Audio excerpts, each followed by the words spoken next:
April 7th, 1945. Near Merkers, Germany.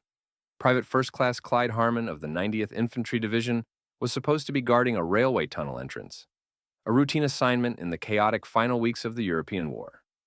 Instead, he found himself staring at two Frenchwomen who had emerged from the darkness, gesturing frantically and speaking rapidly in a language he barely understood. Gold, one of them kept repeating in accented English. Gold, much gold, inside. Harmon assumed they were exaggerating, perhaps talking about some abandoned Wehrmacht payroll or looted jewelry. He radioed his platoon leader more out of boredom than genuine interest. What happened next would lead to the discovery of something so vast, so historically significant, that even the supreme commander of Allied forces would personally travel to witness it. The entire gold reserve of Nazi Germany, the looted treasure of occupied Europe, and artifacts that museums had declared lost forever. The Kaiserota salt mine near Merkers was one of hundreds of underground facilities the Wehrmacht used for storage in the final year of the war. As Allied bombing intensified, Germans moved everything of value underground. Factories, headquarters, supply dumps, and increasingly, the accumulated wealth of the Third Reich. The Merkers mine, extending over a mile into the earth with miles of galleries and chambers, had been requisitioned in early 1945 for a purpose known only to a handful of Nazi officials. What made this particular storage site different from thousands of others scattered across Germany was that it contained not just military supplies or industrial equipment, but the systematic liquidation of an entire continent's wealth. Everything the Nazi regime had stolen, looted, extorted, or confiscated from occupied territories had been concentrated in a handful of repositories. Merkers was the largest. The discovery began mundanely enough. The 90th Infantry Division had captured the area on April 4th, during the rapid advance into central Germany.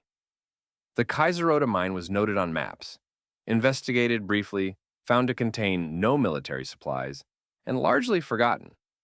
The combat units moved on. Rear echelon troops established temporary positions. Nobody paid much attention to a sealed salt mine.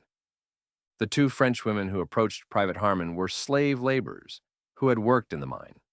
In the chaos of the German collapse, their guards had fled. They had wandered through the tunnels and seen things that seemed impossible. They had tried to tell other American soldiers but were dismissed. Harmon, younger and more curious than his predecessors, decided to investigate. Lieutenant Colonel William Russell, the 90th Division's G2 intelligence officer, received Harmon's report with skepticism. The war was ending. Every day brought reports of hidden weapons caches, buried treasure, Nazi officials in hiding. Most were exaggerations or fabrications. But Russell was thorough. He organized a small patrol to investigate the mine the following morning. What Russell's patrol discovered when they descended into the Kaiserota mine on April 8th defied belief. The main shaft dropped 2,100 feet into the earth, deeper than any of the Americans had ever been underground. At the bottom, illuminated by their flashlights in the salt-preserved air, they found a steel door bearing the seal of the Reichsbank, the German National Bank. Behind that door lay chamber after chamber of wealth that exceeded anything in American experience. The first room contained gold bars, stacked floor to ceiling along all four walls. Not dozens or hundreds, thousands of gold bars, each weighing approximately 25 pounds, each stamped with the Reichsbank eagle and swastika. Russell tried to count them, gave up after reaching 500, and estimated there were at least 7,000 bars visible in just this one chamber. The second chamber contained currency, millions of Reichsmarks in bundled notes, but also British pounds, American dollars, French francs, Belgian francs, Norwegian kroner, Dutch guilders, and currencies from every occupied nation. Some bundles were crisp and new, others were worn, clearly taken from occupied populations. The paper money filled the room from floor to ceiling, creating narrow aisles between walls of cash. The third chamber contained what the Americans initially thought were coal bags, thousands of cloth sacks stacked in pyramids. When Russell opened one, gold coins poured out. German marks, British sovereigns, French Napoleons, American eagles. Another sack contained diamonds. Another platinum. A fourth held pearls. The chamber contained hundreds of these sacks, each filled with precious metals, gems, or jewelry. But it was the fourth chamber that made Russell realize this was beyond military discovery. It was a historical event requiring immediate escalation. This room contained paintings, hundreds of them, carefully crated and labeled. Russell recognized none of the artists' names on the labels, but the professional packing and German museum stamps suggested these were significant artworks. More disturbing were the crates labeled simply with city names and dates. Paris, 1940, Amsterdam, 1940, Vienna, 1938. Russell immediately radioed division headquarters. Within hours, Brigadier General Herbert Ernest, assistant division commander, descended into the mine. Ernest, a career officer who had seen combat across Europe, was visibly shaken by what he witnessed. He ordered the mine sealed, guards posted at every entrance, and sent an urgent message to 3rd Army headquarters. Have discovered what appears to be German national treasury, and possibly looted materials from occupied territories. Recommend immediate investigation by highest authority. The message reached General George S. Patton on April 10th. Patton, skeptical of rear echelon dramatics, nonetheless recognized that anything involving national treasuries required attention. He ordered his finance and civil affairs officers to investigate and provide a detailed inventory. What those officers reported back caused Patton himself to visit the mine on April 12th. Patton descended into the mine with a team of officers and technical experts. His diary entry that evening, normally terse and focused on military operations, revealed his shock. Visited salt mine at Merkers. Contains more gold than I've ever seen. Also currency, art, and other valuables obviously looted from occupied countries. This is not a military supply depot. This is the systematic theft of an entire continent. The scope exceeds anything I imagined possible. The initial inventory, conducted over several days by Army finance officers, established the basic parameters of the discovery. Approximately 100 tons of gold bullion in standardized 25-pound bars, over 2.76 billion Reichsmarks in currency, additional millions in British, American, French, and other foreign currencies, approximately 1,300 bags or containers of gold coins, hundreds of bags of precious stones, jewelry, and platinum, 8,307 gold bars, and numerous bags of gold items, later identified as having been taken from Holocaust victims. Multiple art collections packed in museum-standard crates, diplomatic papers and records from occupied governments. But these numbers, staggering as they were, didn't capture what military investigators were beginning to understand. This wasn't merely a repository of wealth. It was evidence of the most extensive theft in human history. The gold told the first story. While much of it bore standard Reichsbank stamps indicating legitimate German reserves, other bars had been resmelted. Investigators noticed variations in purity, irregular stampings, and suspicious metallurgy. When these bars were analyzed, they revealed a horrifying truth. They had been created by melting down gold, confiscated from Holocaust victims. Among the gold reserves were bags containing gold dental fillings, wedding rings, jewelry, and personal items taken from concentration camp victims. The SS had established a systematic process for extracting any valuable materials from those they murdered. Gold teeth were removed, jewelry confiscated, and everything was melted down into bars.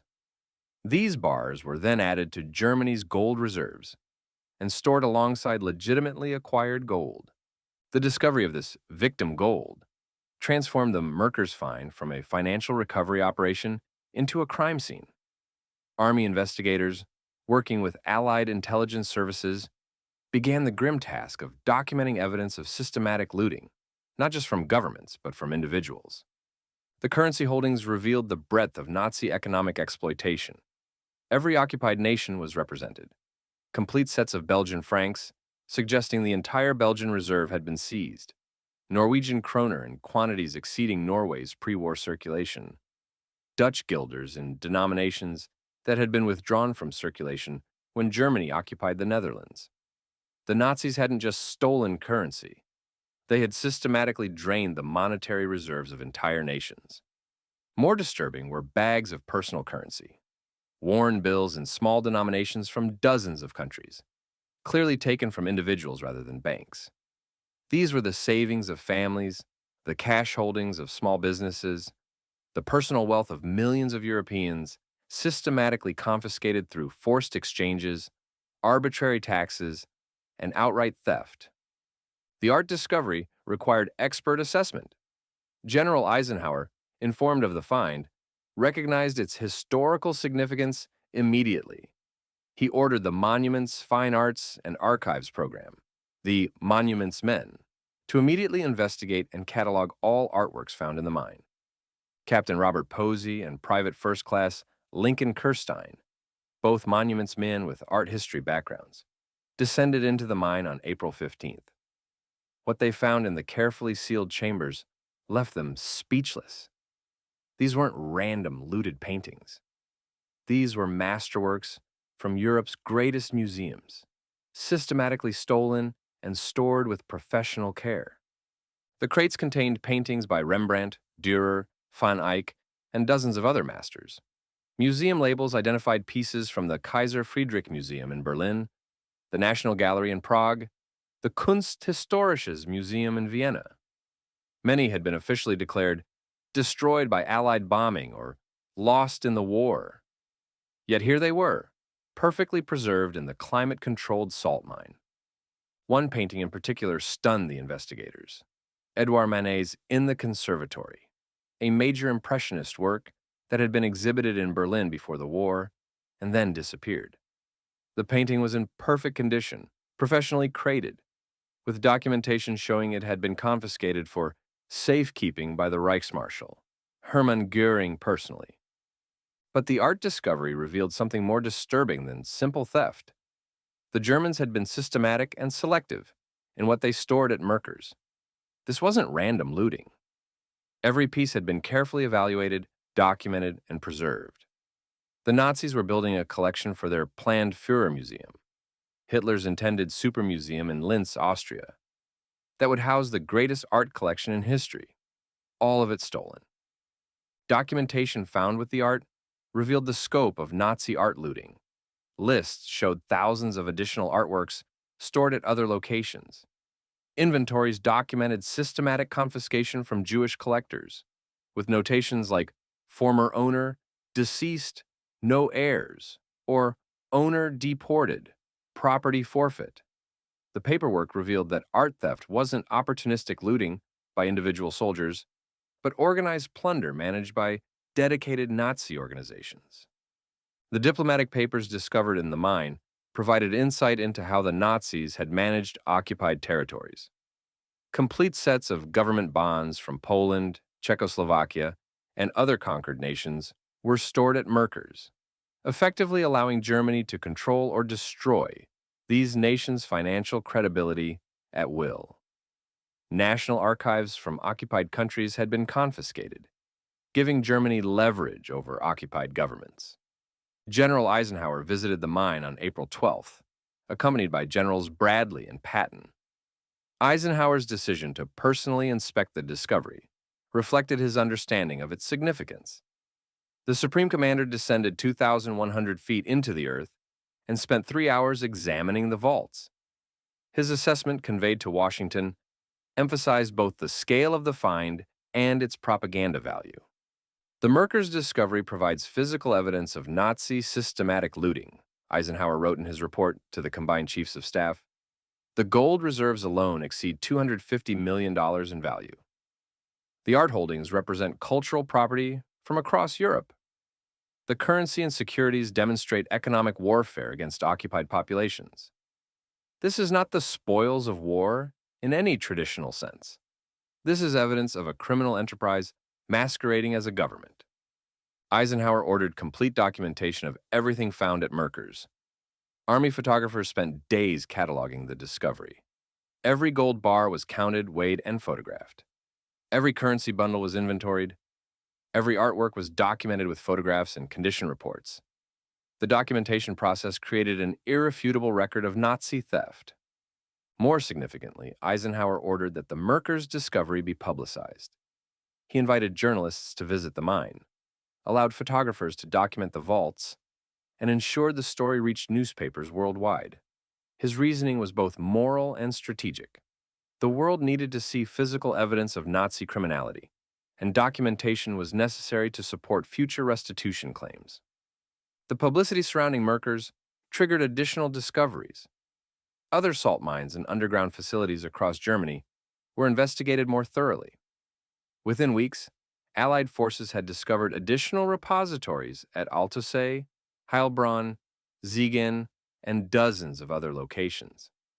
Collectively, these sites contained billions of dollars in looted wealth and thousands of stolen artworks. But Merkers remained the largest and most significant. The concentration of gold reserves, currency, art, and documentation in a single location made it the centerpiece of Nazi looting. It also became the model for how recovered assets would be handled. Eisenhower established strict protocols. Everything would be inventoried, documented, and secured by military authority until proper disposition could be determined. The security challenge was immense. The mine contained wealth that exceeded the GDP of many nations. Guarding it required careful planning. The 357th Infantry Regiment was assigned permanent security duty. The mine entrances were sealed with blast doors and guarded 24 hours daily. Access was restricted to authorized personnel with written orders. Even generals needed specific authorization to enter. The most sensitive materials, the victim gold and items clearly taken from Holocaust victims, were separated and given special handling. Military investigators working with Allied war crimes prosecutors documented every bag and container that might provide evidence for future trials. These items weren't just stolen property, they were evidence of genocide. The challenge of returning looted property to rightful owners proved complex. The gold bars were relatively straightforward. National gold reserves could be identified by pre-war inventory records and returned to legitimate governments. But the personal property presented impossible challenges. How do you return a wedding ring when the owner was murdered at Auschwitz? How do you repatriate currency when entire families were exterminated? The Allied solution was to establish the Tripartite Gold Commission, which worked to identify and return monetary gold to countries from which it had been looted. But the personal property, the victim gold, and items that couldn't be definitively traced to specific owners presented moral and legal challenges that took decades to resolve. The art restitution was similarly complex.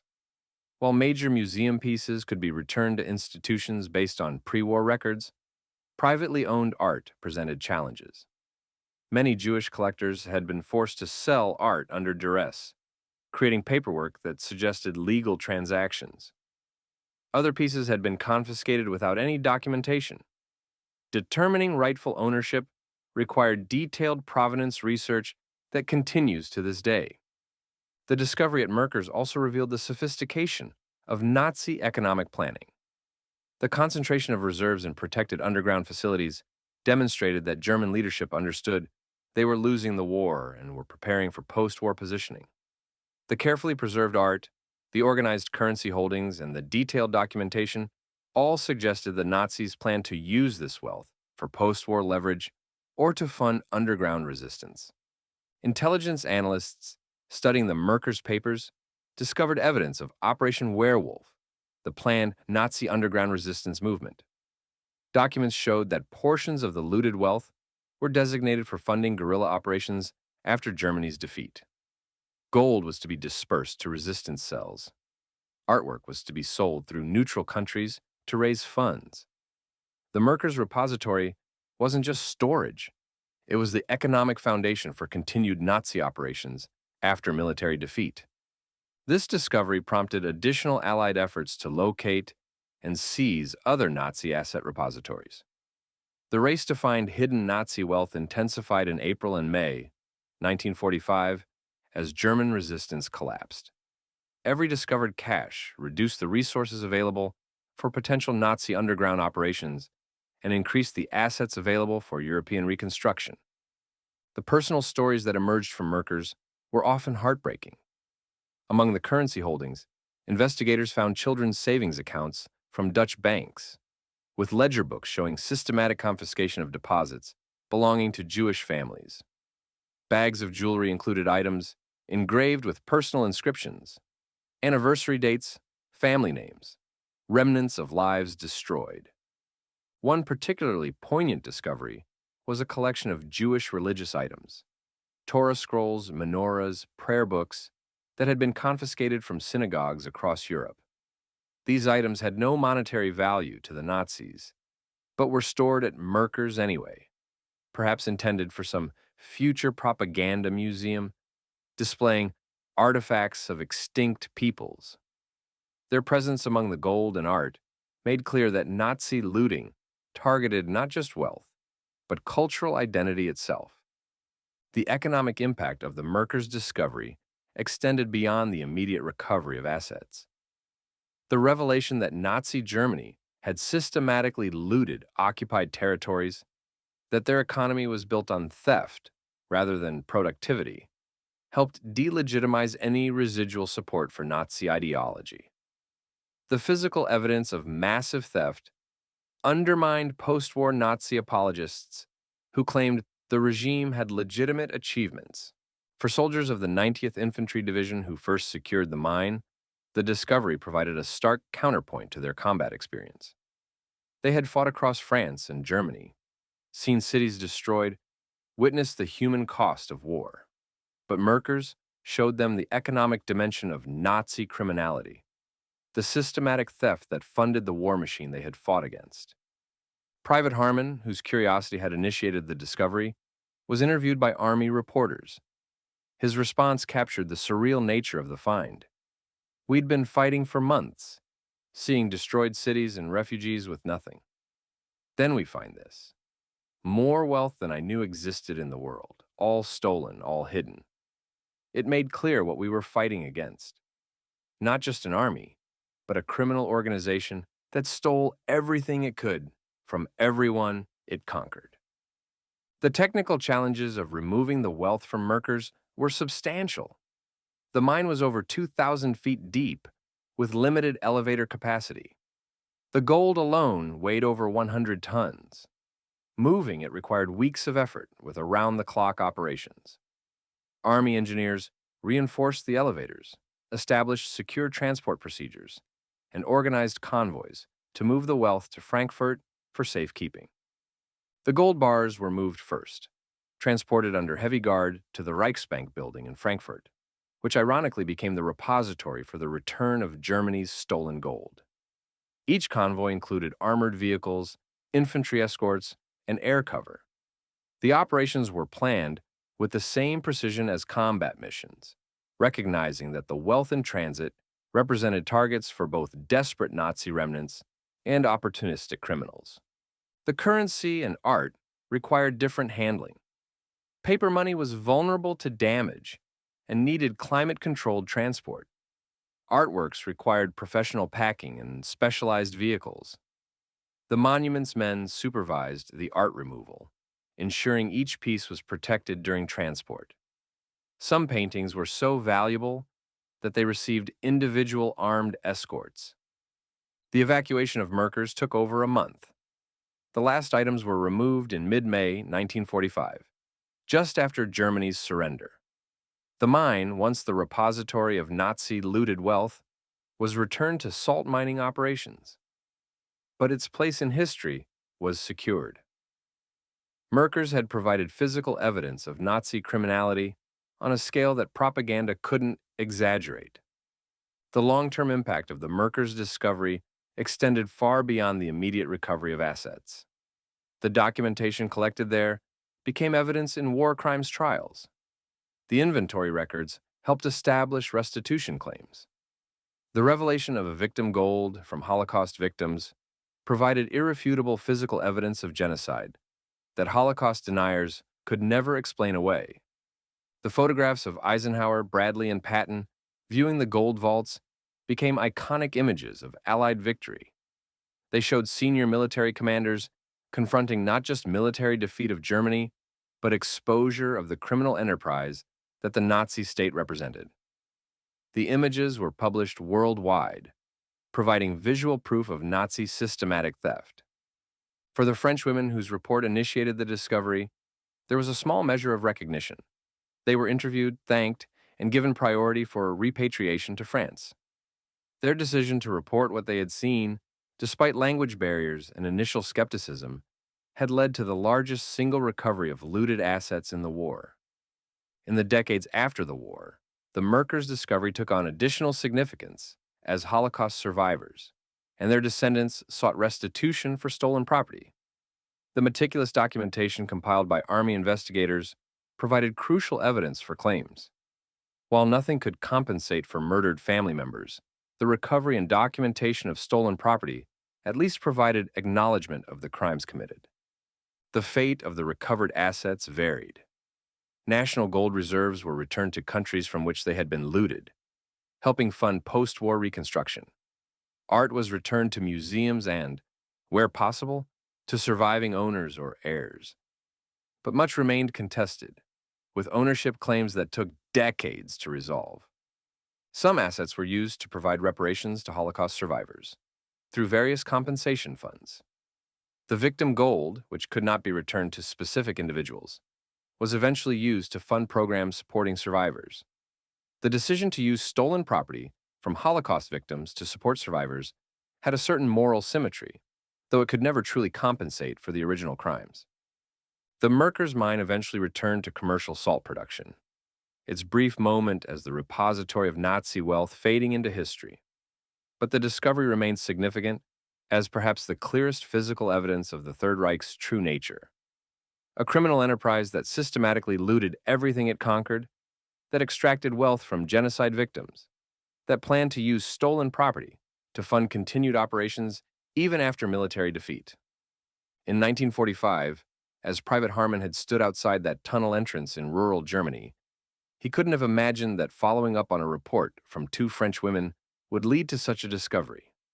He thought he might find some abandoned supplies or perhaps looted jewelry. Instead, he helped uncover evidence of systematic theft on a continental scale, the economic foundation of genocide, and one of history's greatest treasure troves. The trains that had carried that wealth to Merkers, the carefully packed crates, the meticulously documented inventories, all revealed that Nazi looting was not chaotic plunder, but organized crime. The regime that claimed to represent European civilization had systematically stolen that civilization's wealth, art, and cultural heritage, hiding it in a salt mine while the cities above burned. What American soldiers captured at Merkers wasn't just gold, currency, and art. They captured evidence of the true nature of the regime they had fought to defeat. They found proof that behind the military facade was a criminal organization that stole from the living and the dead, that looted museums and melted down wedding rings, that preserved masterpieces while exterminating the people who had created and collected them. The discovery at Merkers was indeed unbelievable, not because of the quantity of wealth, though that was staggering, but because it provided irrefutable physical evidence of organized criminality on a scale unprecedented in history.